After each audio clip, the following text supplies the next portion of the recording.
Can we check for Maharaj coming?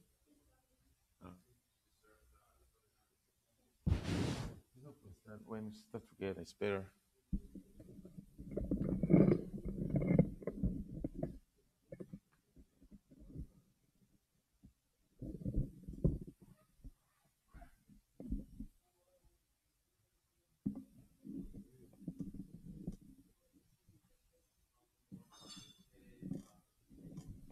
Om Namo Bhagavate Vasudevaya.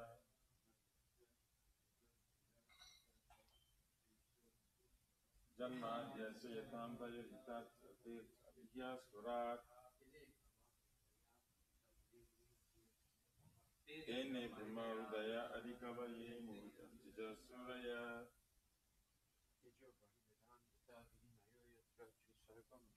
Tejo Varimrita Jata Vinimayo Jatrat Sakumasya Dhamnasvina Sada Nirastakuvakam Satyam Param Dhimahi Dhamnasvina Sada Nirastakuvakam Satyam Param Dhimahi. O my Lord, Shri Krishna, son of Vasudeva. O my Lord, Shri Krishna, son of Vasudeva. O all-pervading personality of Godhead. All-pervading personality of Godhead. I offer my respectful obeisance unto you. I offer my respectful obeisance.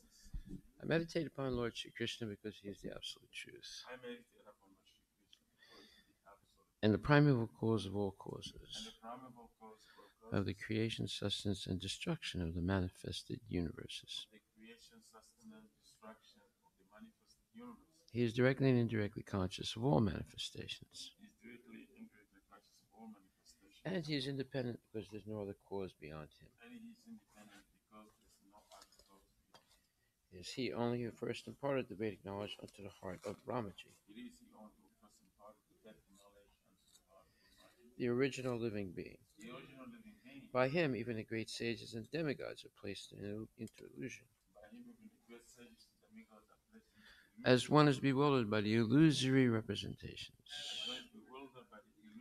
of water seen on fire or land seen on water. Only because of him do the material universes, temporarily manifested by the reactions of the three modes of nature, appear factual, although they are unreal. I therefore meditate upon him, Lord Shri Krishna, who is eternally existent in the transcendental abode, which is forever free from the illusory representations of the material world. I meditate upon him, for he is the absolute truth. Dharma Pujita Kaitravudra Paramo Nimatsaranam Satam Vedyam Vastavam Atra Vastu Shivadam Tapa Trayon Mulanam Srimad Bhagvatam Mahamuni Krite Kimva Purer Ishwaraha Sadyohridi Avarudya Tetra Kriti Bihi Sususubhistakshana. Completely rejecting all religious activities which are materially motivated. This Bhagavata Purana propounds the highest truth, which is understandable by those devotees who are fully pure in heart. The highest truth is reality distinguished from illusion for the welfare of all. Such truth uproots the threefold miseries. This beautiful Bhagavatam, compiled by the great sage Vyasadeva in his maturity, is sufficient in itself for God realization. What is the need of any other scripture? As soon as one attentively and submissively hears the message of Bhagavatam, by this culture of knowledge, the Supreme Lord is established within his heart. Nigama kalpatarur galitam phalam Sukhamakadamrita dravya samyutam Pibata Bhagavatam rasam alayam Muhur ahoraska bhuvibhavukaha. O expert and thoughtful men, relish Srimad Bhagavatam. the mature fruit of the desired tree of Vedic literatures. It emanated from the lips of Sri Sukadeva Goswami. Therefore, this fruit has become even more tasteful, even though its nectarian juice was already relishable for all. Although its nectarian juice was already relishable for all, including liberated souls. Shinvatam Swakata Krishna Punya Shravana Kirtana Hiryantakstu Abhadrani Vidunati Srihitsatam. To hear about Krishna from Vedic literatures, or to hear about him directly through the Bhagavad Gita, is itself righteous activity. And for one who hears about Krishna, Lord Krishna, who is dwelling in everyone's heart, acts as a best-wishing friend and purifies a devotee who constantly engages in hearing of him. In this way, a devotee naturally develops his dormant transcendental knowledge. I'm sorry. Nasta presu abhadresu. Nityam Bhagavata Sevaya. Bhagavati Uttamasloke. Bhaktir Bhavati Naistiki. In this way, a devotee naturally develops his dormant transcendental knowledge. Dormant transcendental. As he hears more about Krishna from the Bhagavatam and from the devotees, he becomes fixed in the devotional service of the Lord. Tadarajas tamo bhavo kamalo badayaschaye cheta etar inavidam sitvan sattve prasidati. By development of devotional service, one becomes freed from the modes of passion and ignorance, and the material lusts, and thus material lusts and avarice are diminished. Lusts and avarice are diminished. Evam prasana manaso Bhagavat Bhakti Yogataha Bhagavat Tattva Vijnana Mukta Sangasya Jayate. When these impurities are wiped away, the candidate remains steady in his position of pure goodness, becomes enlivened by devotional service, and understands the science of God perfectly. Vidyate hridaya grantis chidyante sarvasamsaya shiyante jasya karmani drista evatmanishware. Thus, Bhakti Yoga severs the hard knot of material affection and enables one to come at once to the stage of asamsayam samagram,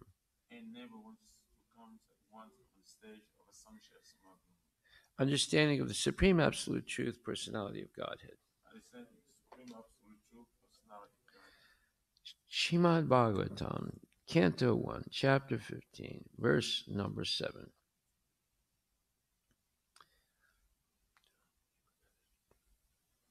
Yad samsaryad drupadageham upagatanam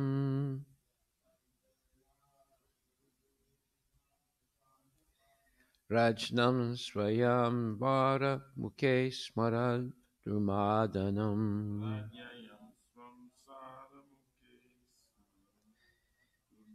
Tejo hitam kalu mayabi hatascha matsya.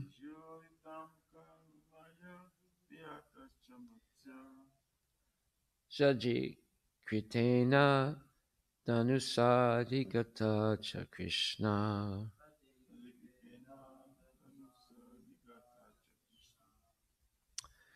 Only by his, translation by Srila Prabhupada, only by his merciful strength was I able to vanquish all the lusty princes assembled in the palace of King Drupada for the selection of the bridegroom. With my bow and arrow, I could pierce the fish target and thereby gain the hand of Draupadi. So now Arjuna is explaining. First, he explained how all his power had been withdrawn by Krishna. And now he's explaining that when Krishna was present, he could do impossible things by the mercy of the Lord. Purport, by His Divine Grace, A.C. Bhaktivedanta Swami Srila Prabhupada.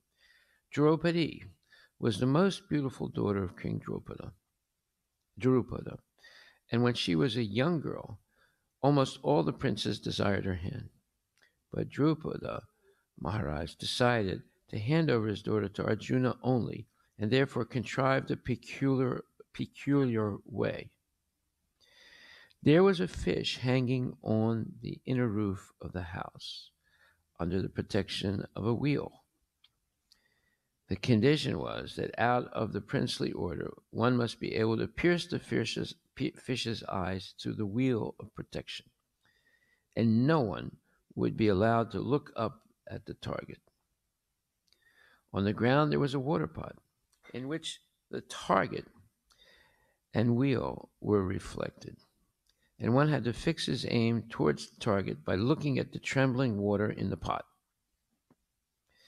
Maharaj Drupada well knew that only Arjuna, or alternately Karna, could successfully carry out the plan. But still he wanted to hand his daughter to Arjuna, and in the assembly of the princely order, when Dristadumna, the brother of Draupadi, introduced all the princes to the grown-up sister, Karna was also present in the game. But Draupadi tactfully avoided Karna as the rival of Arjuna, and she expressed her desires through her brother, Dristadumna, that she was unable to accept anyone who was less than a Kshatriya. The Vaishyas and Sudras are less important than the Kshatriyas. Karna was known as the son of a carpenter, a Sudra. So Draupadi avoided Karna by this plea. When Arjuna, in the dress of a poor Brahmana, pierced the difficult target, everyone was astonished, and all of them, especially Karna, offered a stiff fight to Arjuna.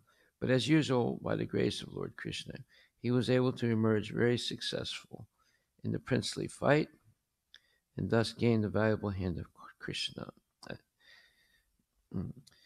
But as usual, by the grace of Lord Krishna, he was able to emerge very successful in the princely fight, and thus gain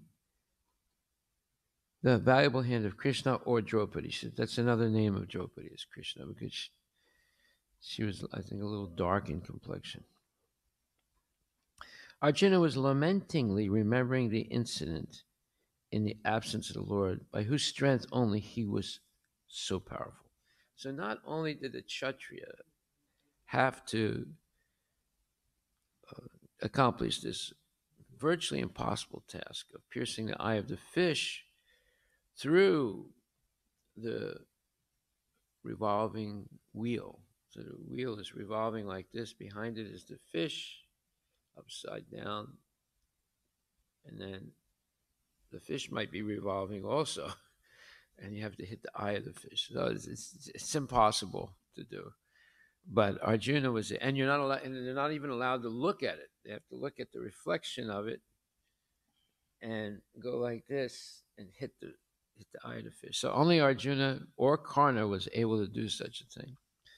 And Draupadi, seeing Karna, she said, it can only happen by someone who's a Kshatriya or Brahmana. Well, this was a period when the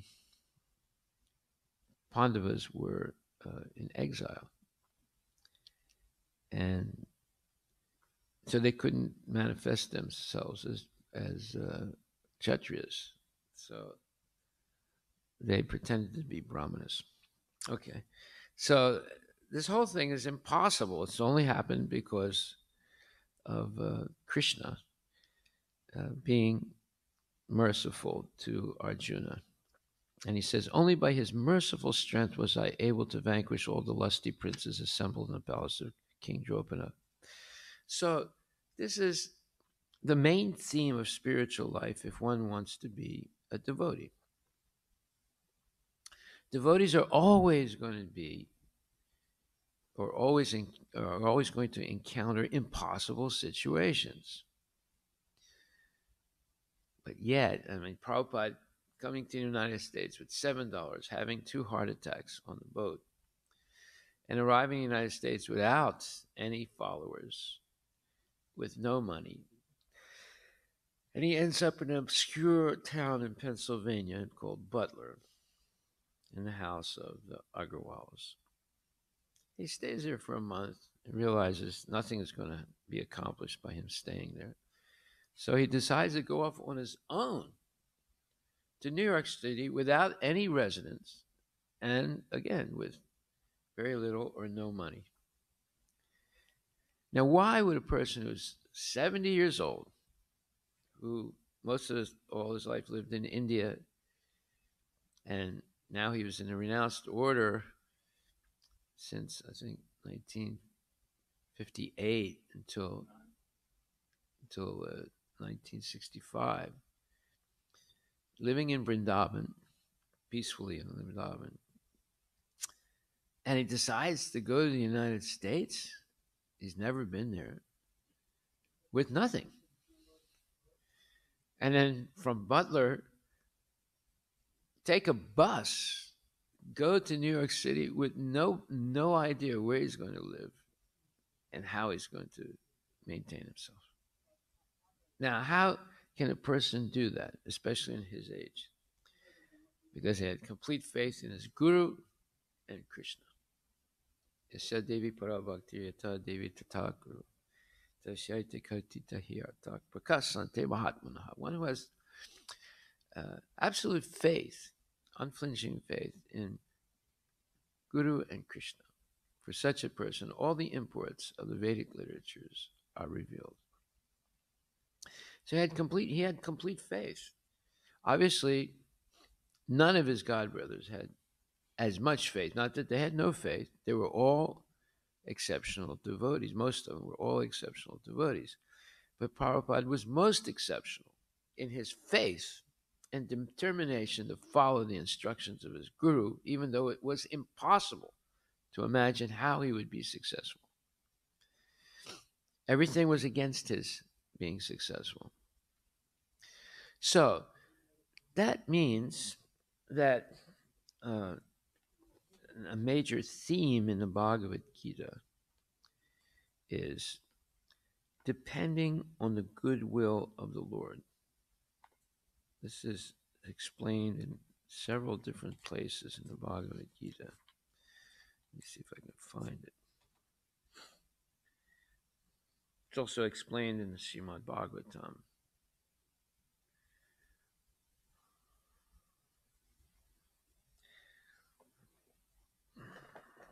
So, first canto, 8th chapter, 37th verse says, this is prayers of Queen Kunti.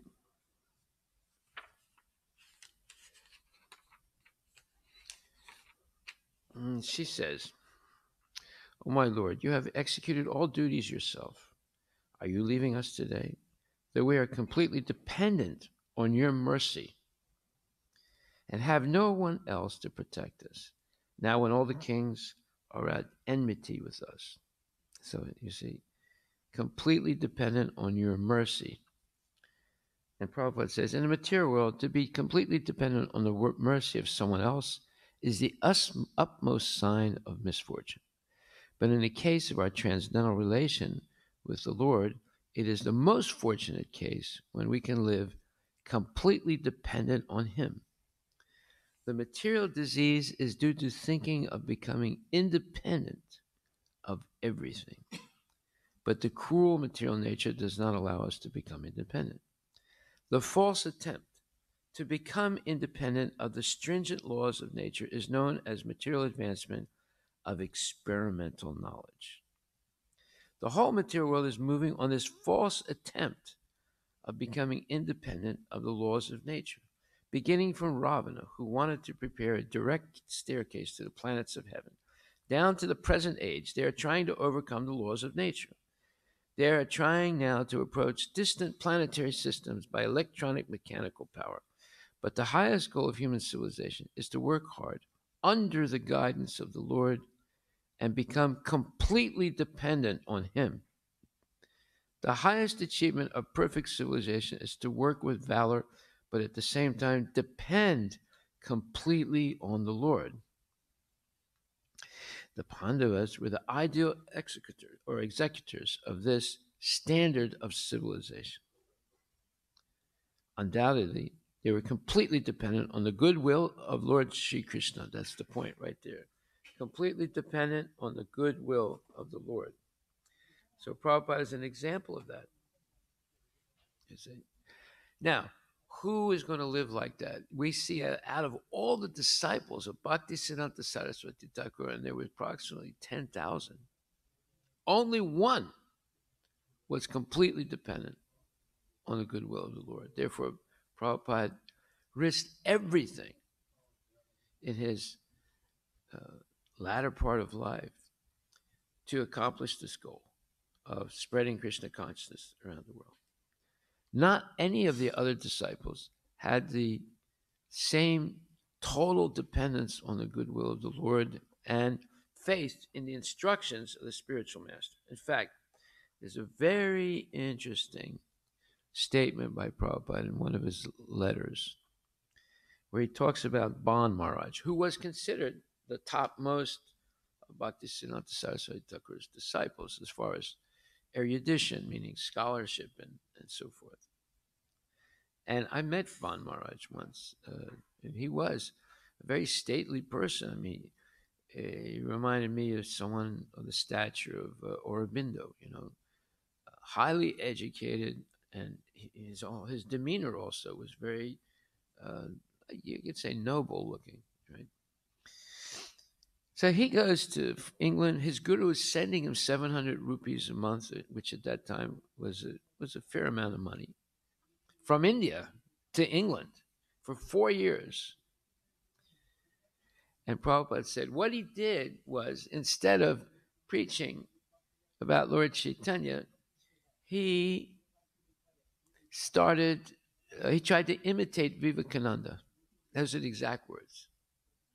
He tried to imitate Vivekananda and talk hodgepodge things to the people that he was meeting. And therefore it failed. But when he came back to Calcutta, Bhaktisiddhanta Saraswati Thakur was standing at the bottom of the plank. They have this wooden plank. You walk down this wooden plank from the boat to the pier. He was standing right there waiting for him. And when he came down, what did he say? He said, "Your technique doesn't work." Such an insulting, nonsense thing to say to Bhaktisiddhanta Saraswati Thakur. And after that, he ignored his guru and started his own, mat or whatever. So this is what Prabhupada witnessed, and you learn from others' mistakes, of course. But he never made this mistake. He had complete faith in his guru and Krishna. And he was willing to risk everything depending on the goodwill of the Lord, as it says here. But the highest goal of human civilization is to work hard under the guidance of the Lord and become completely dependent on Him. The highest achievement of perfect civilization is to work with valor, but at the same time depend completely on the Lord. The Pandavas were the ideal executors of this standard of civilization. You see, the whole civilization should be based on this principle. Undoubtedly, they were completely dependent on the goodwill of Lord Sri Krishna. Now, this theme of depending on the goodwill of Lord Krishna is in Bhagavad Gita also in many different places. Let's see, take a look. And he talks about it in many places. Like I have how many? 1, 2, 3, 4 different places he mentions this so far in the Bhagavatam, first canto. But he also mentions it in other places. 3rd chapter, 30th verse. 2nd chapter, 45th verse. Let's take a look. 3rd chapter, 30th verse. You see, Prabhupada is what you would call, he never departs from the truth. You can't find him contradicting himself. And all these things, when you write so much, it's easy to contradict yourself. There's no contradiction in all of his purports, right? So he says here in the 3rd chapter, 30th verse, he says, Arjuna was therefore ordered by Sri Krishna to fight as if the Lord were his military commander. One has to sacrifice everything for the goodwill of the Supreme Lord and at the same time discharge the prescribed duties without claiming proprietorship. Arjuna did not have to consider the order of the Lord. He had only to execute his order. Now, the same thing is said by Rudyard Kipling, who was a nonsense British poet during the height of the British Empire. And he said, theirs is not to do or die. No, I'm sorry. Theirs is not to question why. Theirs is but to do or die. So Krishna is saying the same thing here. He says, Arjuna was therefore ordered by Sri Krishna to fight as if the Lord were his military commander. One has to sacrifice everything for the goodwill of the Supreme Lord and at the same time discharge prescribed duties without claiming proprietorship. Arjuna did not have to consider the order of the Lord. Theirs is not to question why, right? Theirs is but to do or die. So it says here, Arjuna did not have to consider the order of the Lord. He had only to execute his order. So let's fast forward till today. What should we be doing? And how should we be doing it? What is our actual duty as initiates in the Krishna consciousness movement? We should be willing to sacrifice everything, especially our comfort zone, to serve the Lord. That's what we should be doing. That's how this movement started. Prabhupada would tell devotees, you go to this town or this city and start a temple. Devotees didn't have any money. They didn't know anybody in that town. When I was asked to start a temple in Paris, I had no money at all. And there was no way I knew, I could foresee how we would have money to even rent a place. But yet, we were able to do it. See? So, this is what Prabhupada did, and this is what we should do. And he's talking about it. He says, Arjuna was ordered, therefore, by Sri Krishna to fight as if the Lord were his military commander. One has to sacrifice everything for the goodwill of the Supreme Lord and at the same time discharge prescribed duties without claiming proprietorship. After developing different projects and so much capital and so much property, if we think that we're the proprietor, we have fallen down. The Lord is the proprietor and Prabhupada is the proprietor. We're not the proprietor. Although we may have seeming control over millions of dollars and millions or hundreds of millions of dollars of material assets, but it all belongs to the Lord. It doesn't belong to us. Therefore, Prabhupada says, without claiming proprietorship.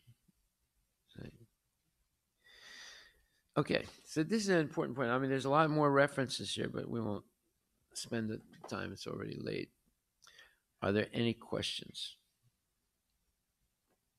Prabhupada says this is the standard of civilization, depending completely on the goodwill of the Lord. Yeah. Any question?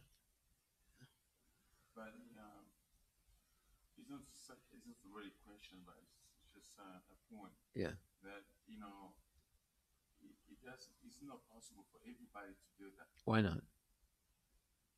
Well, because it's just a question of faith, and Prabhupada, and if you read carefully the scriptures, the position of a devotee is based on their faith, whether they're Kanishta, Madhyama, or Uttama.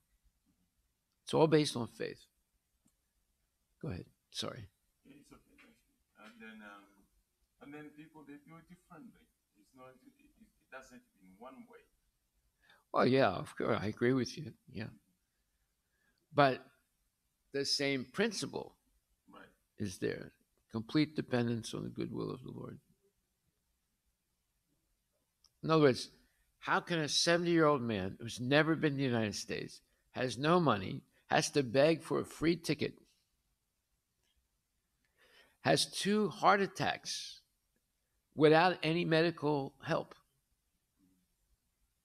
arrives in Boston Harbor, somehow has to get from there to Butler, Pennsylvania, with $7. Right? It's unthinkable. It's you can't even imagine how difficult that is. So that's why I think in Chaitanya Bhagavatam he said such a personality is no ordinary person, because but he looked like an ordinary person. He was a grahasta. He had a pharmacy. He went bankrupt. He had 5 kids, right? He was not a big sannyasi. He was not prominent sannyasi. He didn't have disciples. He only had 1 disciple in India. Didn't have any disciples in the West. So that's what we call a pure devotee. Well, that's the point, you see someone like Jesus Christ, he only has 1 cloth. And he's doesn't have any money. And all he's doing is preaching. Such a person is no different from Krishna. Well, empowered by Krishna. Empowered, yeah. Chaitanya Bhagavatam says. But who knew that Prabhupada was empowered? They didn't. I mean, they knew he was very good in the philosophy. But how did they know he was empowered like that? When all of them, including Sridhar Maharaj, including Ban Maharaj, including Madhav Maharaj, all these are big guys, right? None of them were able to do this. And when he did it, they didn't believe it at first. I'm sure you know better than me. That, and for instance, that I think those personalities, Stalwart disciple Bhaktisiddhanta, the way they had a meeting, they were discussing how to carry out the order of Bhaktisiddhanta. I think Prabhupada then Prabhupada came in and said, I think that person will be the foolish something. Oh, I don't know that story. Yeah. Well, you have to be very brave. Who can do that? Yeah. They couldn't conceive it. Okay. Who's going to do that? I think Prabhupada stepped in and said, that person who do that would be really like simple and fallen person. Well, not fallen, but very humble and meek and completely dependent on the Lord. But that's the quality of Vaishnava, isn't it? Vaishnava never always thinks that he's inadequate. He's the lowest. He never thinks, I'm so qualified I can do this. He always thinks that I'm not qualified. Not only that, but the lowest. Yes. How low can you go?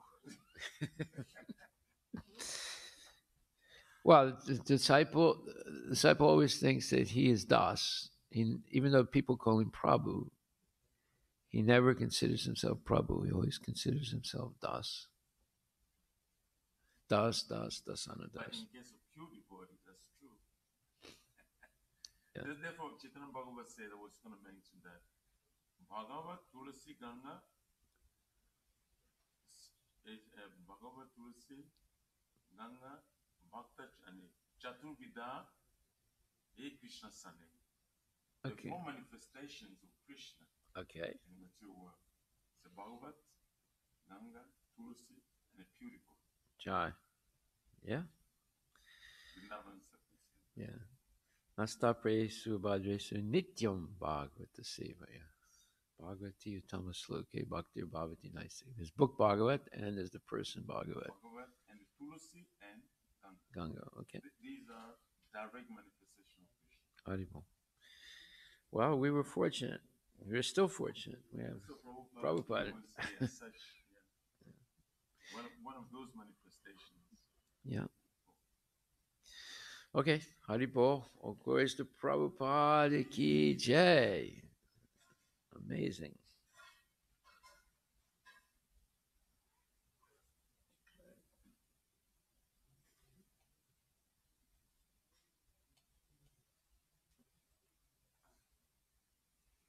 Only Prabhupada could do that.